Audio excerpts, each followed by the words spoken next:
Welcome to this week's episode of Talk of the Town. My name is Philip Swicegood, and I am back with my good friend and co-host, Dr. Kenneth Harper from Vein Specialist of the South. Now, if you have questions about your veins, give my friends at Vein Specialist of the South a call, and they will get you the answers and the service that you deserve. Joining us today is Julia Rubens from the Grand Opera House in beautiful downtown Macon, Georgia. The Grand Opera House has been here for 117 years. It has a storied history, and there are some really exciting things going on, and we're going to ask her about that today. Julia, thanks so much for joining us. Thank you. I'm glad to be here. So for someone that's never been here before and just has no idea what the Grand Opera House is, can you give us a quick synopsis about what you guys do here?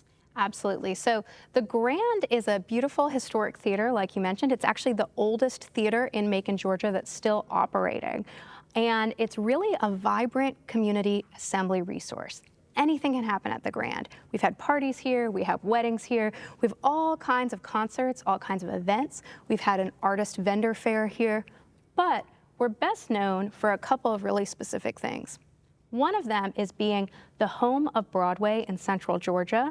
And so what that means is that we're the only place that Broadway tours are able to come in, and so that Broadway can come from New York straight to Macon, straight to you and see that. And then it's like being in New York. It is. It really is. Oh, it truly is, and it's the same.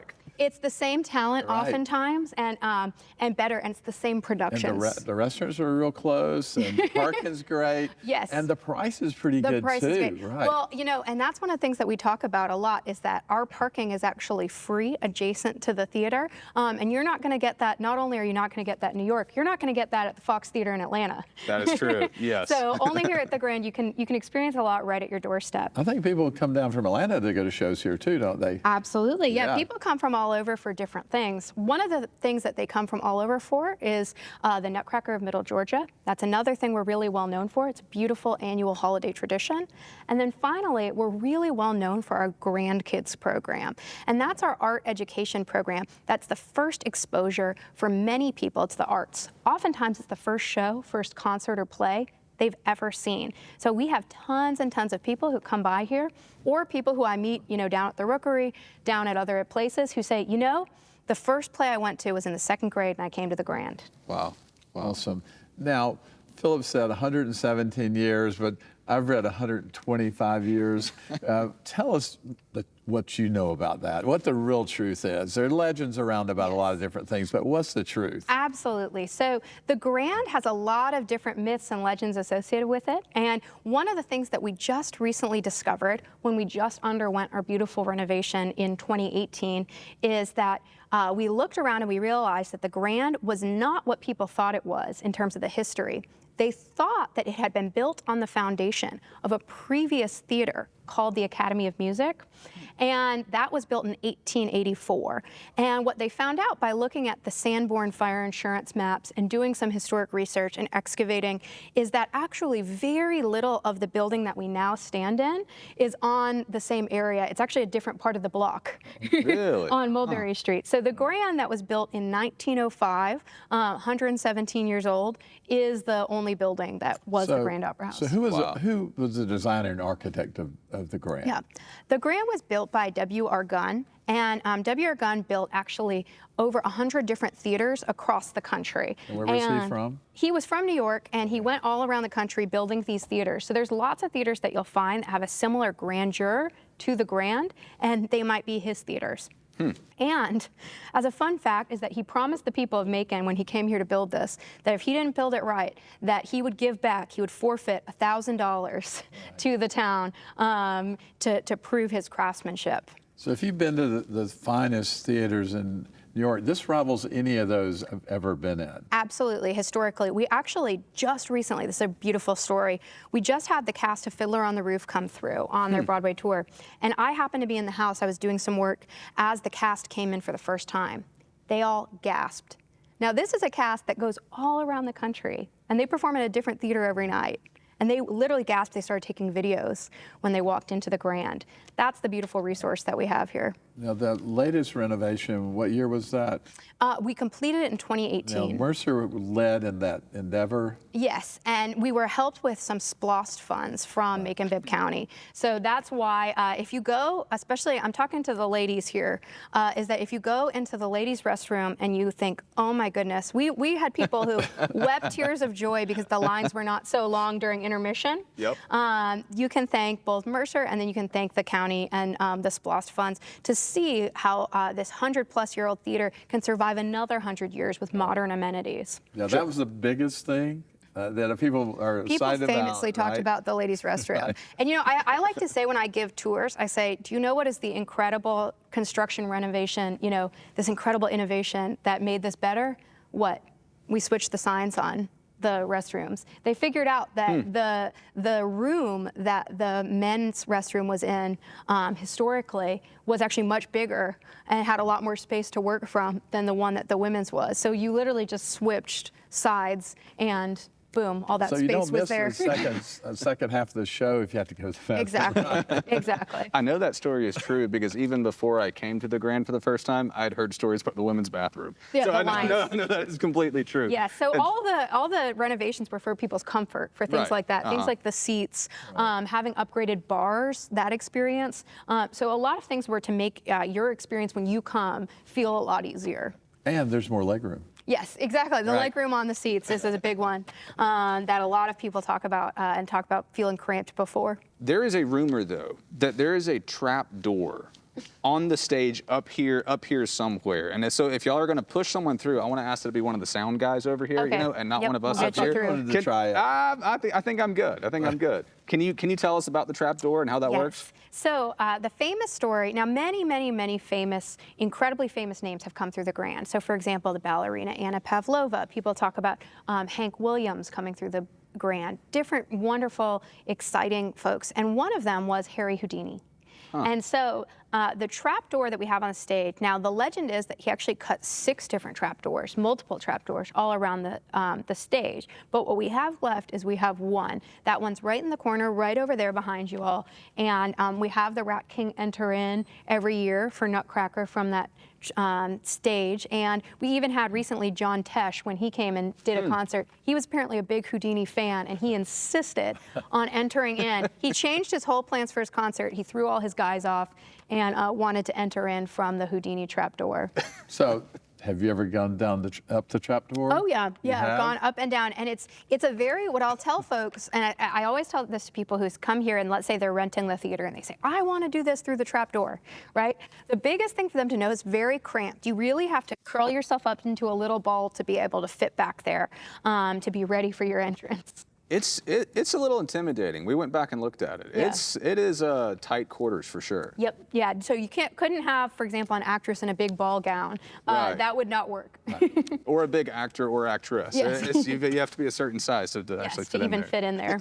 You know, I was telling people we were coming to do the interview with you today and learn more about the Grand, and people were telling me about their favorite shows they remember as a child. Like one young lady told me today she came with her grandmother to see Nutcracker every year. But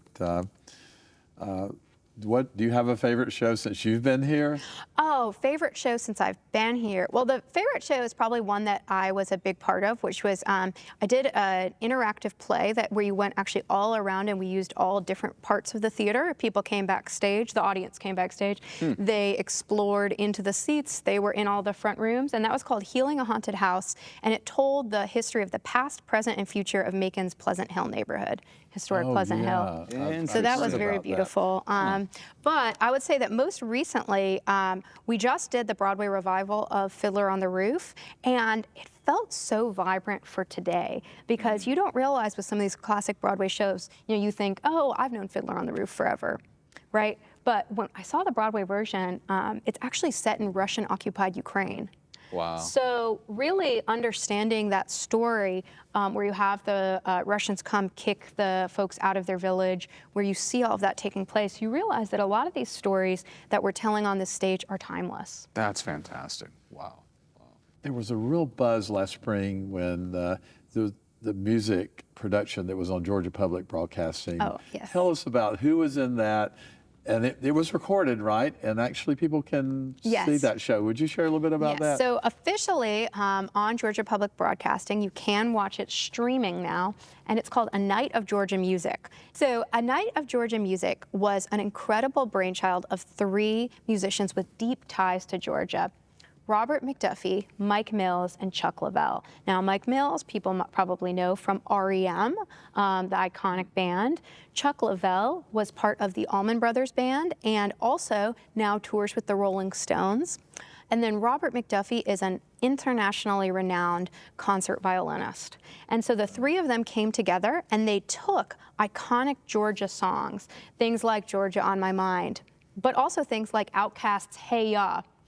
And they set them to a new arrangement, and they rocked the house and sort of really iconically honored Georgia. And then Mike Mills had composed a special concerto, which is part of the second act. It was a sold-out night. It was a really beautiful night in Macon. Wow. So, yeah. You know, I think Mike and Bobby were singing the choir across the street at the Presbyterian Church when they were kids. So their history goes back a long way musically and personally. Yeah, and they all, it's very interesting. Technically, Chuck Leavell is not from Georgia, but Georgia is the thing that influenced his career the most. He talks about being inspired to become a pianist when he saw Ray Charles perform. And so those are the kinds of influences that we're talking about that went into that show. And it premiered on GPB. It's actually going to be playing on public television nationwide. And you can stream it now on gpb.org. And it features the Grand. And it features the beautiful Grand Opera House, absolutely. It's really beautiful for it to come home because all 3 of them have a significant presence, not only in Georgia, but in Macon. And now, a quick word from our sponsor.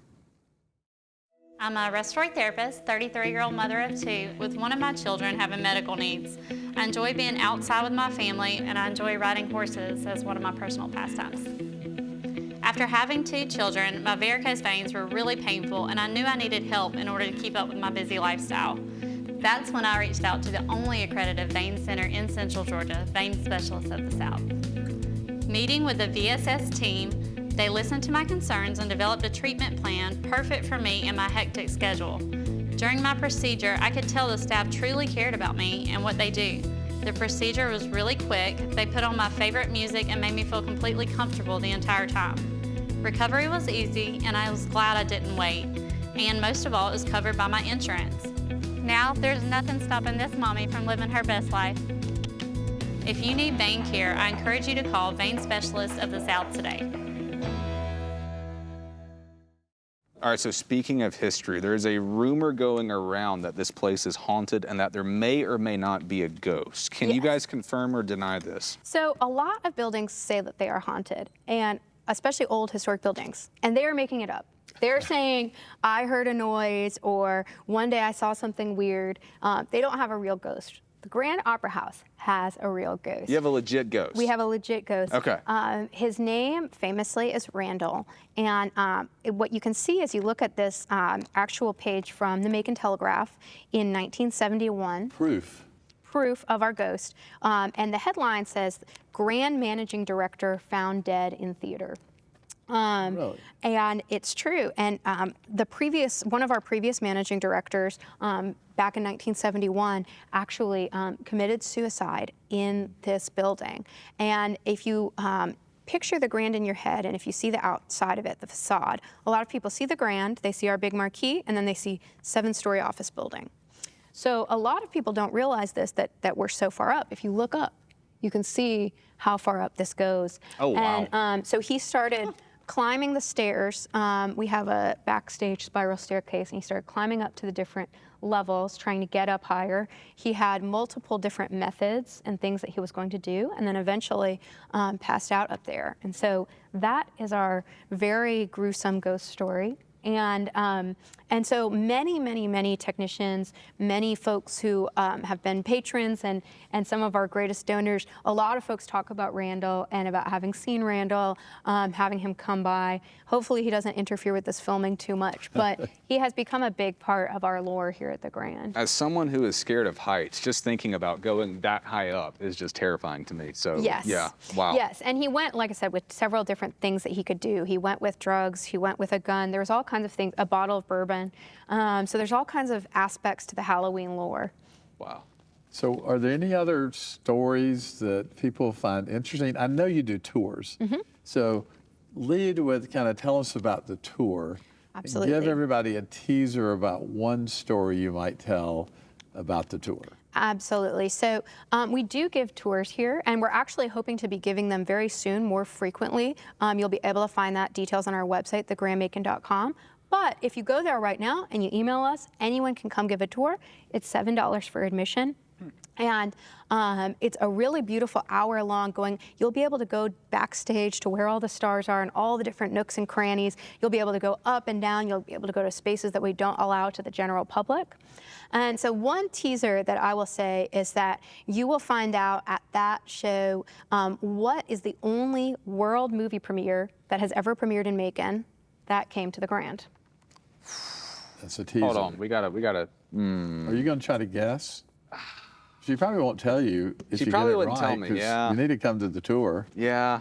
Let's say, tell us If we another one. beg. And you'll have to come We'll to do find out another- about. Tell us yeah. another one, but don't give us a teaser on that one. Tell us the story. A different story about the Grand. So one thing that I like to show people is I like to actually bring people backstage so they can see the size of the stage that I'm looking at right in front of us. Because the Grand is actually, it's very, very deep, and then compared to a modern theater, not necessarily very wide. But at the time, it was the largest theater in the Southeast. When it was built in 1905. So people talk about that when the Grand opened up, that at one point there was a production of Ben-Hur where they actually had horses, live horses, on stage during the show, being able to show sort of the height of technology at the time for the audience. Pretty cool. That's incredible. Now, Dr. Harper, I don't know if you know this, but I looked this up, and there is theater etiquette. So if you guys decide to come to a theater show here, there's actually etiquette that you have to follow. And some of it is expected. You know, you would expect there to be no cell phones or anything like that. But, and this is specifically for my wife, you have to be on time. You cannot be late, because if you are late, you end up blocking the view of other people as you walk down the aisle, and you can be a distraction to the people that are on the stage. And so as I understand it, it's very important that you get here early so you can find your seat before the show starts. Is that fair? Well, what we always say, it really depends on the show. Because what I'll say about this is that different shows have different policies, and that's something that you and your wife might not realize when you're coming to the Grand, is that some of it's not up to us, some of the companies. So imagine a professional tour company. They're very tired, they're here, they're loading in at 6, 7 a.m., right? And then they know that the next day, they're not just going to Macon, then they're going to Columbus, or they're going down to Florida. And so they're trying to get out of here. They have very strict timelines. Different companies have different policies and different rules, but a lot of them have what they call late seating holds, and it's not even up to us. We're not trying to be the mean guys, the bad guys, but they might say late people can only enter after the 3rd song. So you'd miss the first 3 songs of the musical. And the other reason, you know, whether or not we allow late seating, which really depends on the show, the reason why we really recommend coming early is because there's so many factors that people don't realize. They think, let's say, that going to the Grand might be the same thing as going to the grocery store, right? You park your car, you walk in, you're ready to go. But here we're downtown, so there's limited availability for parking. So that's one thing to navigate. Then you might have an issue with your tickets. Let's say you need to go to will call and you like this seat, but you weren't sure if that seat for your aunt ever came through, and she's gonna meet you here, but you gotta pick up her ticket for her, right? Then let's say you wanna get a drink at the bar. Oh, and by the way, you've gotta use the restroom all before the show starts. And the show starts at a very specific time. So those are some of the reasons why we always recommend getting 15 to 20 minutes early. But I will say, as a notable exception, we are pioneering at the Grand a new kind of symphony, the Macon Mercer Symphony Orchestra. And one of the biggest things that we say about the symphony is that there's no rules, it's your symphony. You can come in at any point, you can wear anything, we're not asking you to be fancy, dressed up. The symphony is there for you to enjoy, and we really want to introduce symphony to a new generation. So we're allowing it to be really relaxed. Now, I did look it up because my wife and I are interested in going, out of all seriousness. There's a Macon Symphony Orchestra on February 13th. All of the details are online. I've heard it's fantastic. I've never been to one before, but my wife and I are really looking forward to that, assuming our baby doesn't come. Our baby's due like March 7th or 8th, and so assuming that doesn't come early, we are gonna be here on time. but we're really looking forward to that. Dr. Harper, I am curious though, because you've been in Macon for a long time. Do you have any fond memories of coming to the Grand? Does anything jump out to you that you thought, man, that was a lot of fun and that was kind of a highlight of your time here? Well, yes, a couple. We have friends that have been in the Civic Club, and that's a great organization that's raised hundreds of thousands of dollars for the community over the years. I like Steve Wilson. He had a little repos where he was a TV news announcer, and that was one of the funniest things. He was always hilarious to come to see that and see him, and then we'll come to support some of our friends that are up here having fun. So there was a pop-up concert, actually, that I remember. When we do procedures on patients, we give them an option. They're awake, and so they get to choose music. So I've become familiar with Jason Mraz. And my wife she likes music too, but she wasn't familiar with him. But there was a pop-up concert. At the time, his general manager or something was friends with the guy who was managing the Grand. Have you heard this story? Yep. And they called him up about 10 days before and they said, hey, look, we're passing through town. You're doing a concert. They said yes, and that thing sold out like that. Within Oh yeah. And I got tickets. I told my wife, we're going to Jason Mraz concert. She said, well, who's that? And I said, well, I said, here, we'll listen to some music. And he came out here and sat about right over there. He and his guitar and sang for an hour and a half, and it was just magical. And you don't realize how talented these people are till you actually see them up there by themselves. Not a lot of background music that can cover up maybe not good music. The place was packed. They raised hands. Who came from the furthest? Somebody from Brazil had come to that concert. Oh my goodness. So that was a magical night for us, beautiful. along with, of course, a lot of the shows that we've come to. When you think about the Broadway shows, are there a couple? The series runs from what's the dates? When does it usually start? And Yep. Yeah, absolutely. So if you think about our season, it really works like a school year, where a lot of times we're really gearing up for a lot of the shows that are in our presented season of works in September-ish, and then it goes up until May. So our last Broadway show is in April this year. It's called On Your Feet, the story of Gloria and Emilio Estefan, which for anyone who remembers the 80s, you know Gloria Estefan. You might know Emilio Estefan too, but this Broadway musical tells the story of how they came up. It tells the story of Afro-Cuban music in Miami and their love story and how they came together. Now that's gonna be in April, and then you might be watching this, and January 12th and 13th is Legally Blonde, the musical. So again, it might have passed by the time you watch this, but Legally Blonde takes you to Harvard, Elle Woods, based on the Reese Witherspoon movie. So we always try to have things that hit different categories, right? So you have Legally Blonde that's really light, funny, based on a movie you might have seen.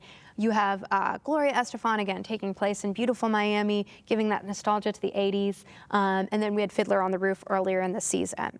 We also sprinkle, just like that pop-up event you mentioned, we sprinkle different pop-up events throughout the year. And the one that will be coming up the most soon, as this is airing, is Syncopated Ladies. Now, that's something that you guys, I bet, may have never heard of.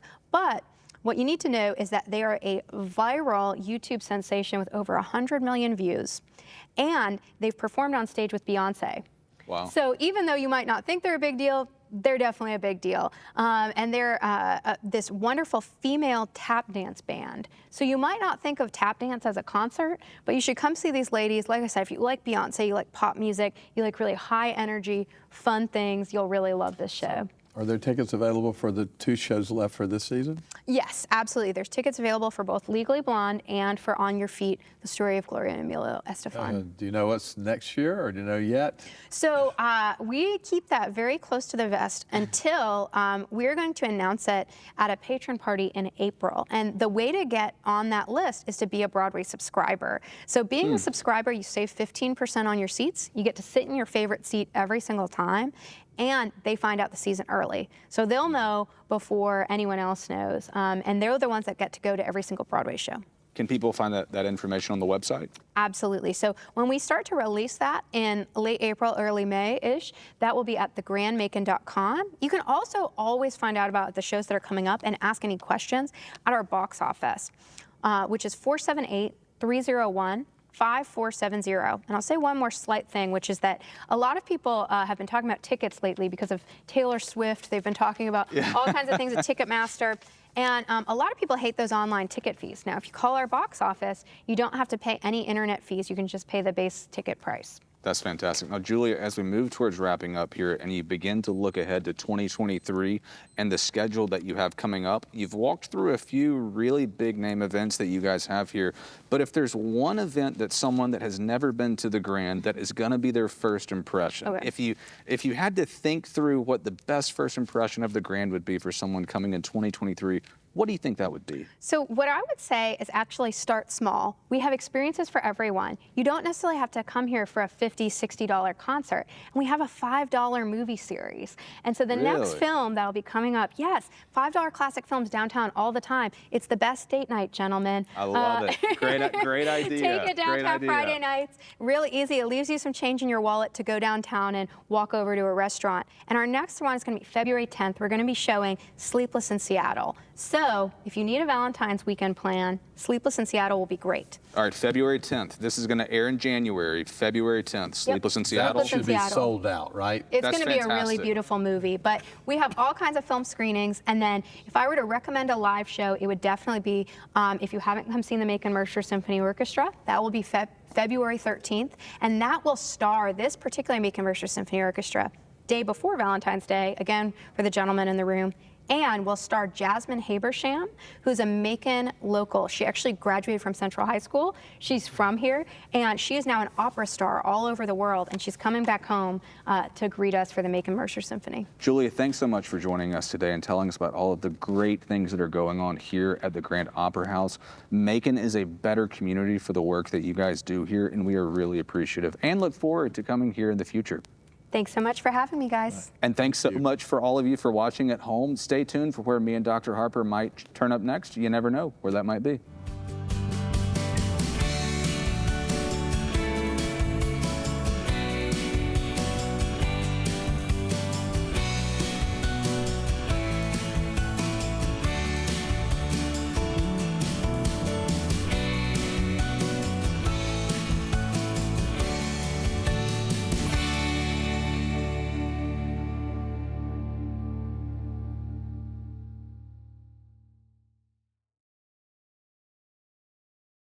I am 36 years old and a mother of 2 boys who play sports year-round. I am also a school librarian and enjoy a very active lifestyle. I play tennis, coach high school tennis, and strength train 3 to 5 times a week. My vein problems began in my mid-20s and became more painful over time. I never realized it was a medical issue or that something could be done to alleviate my symptoms. When I learned Vein Specialists of the South opened up a 3rd location near me, and vein care is the only thing they do, I knew I would get the very best treatment. It was covered by my insurance without a referral. The VSS staff were awesome. They made sure I was comfortable at my office visits and during my treatments. You won't believe the compassion you'll receive at VSS. I didn't realize how much my legs were hurting before. But after my treatment, my legs feel lighter and I'm able to stay active for much longer periods of time. If you want 5-star vein care, I encourage you to call Vein Specialists of the South today.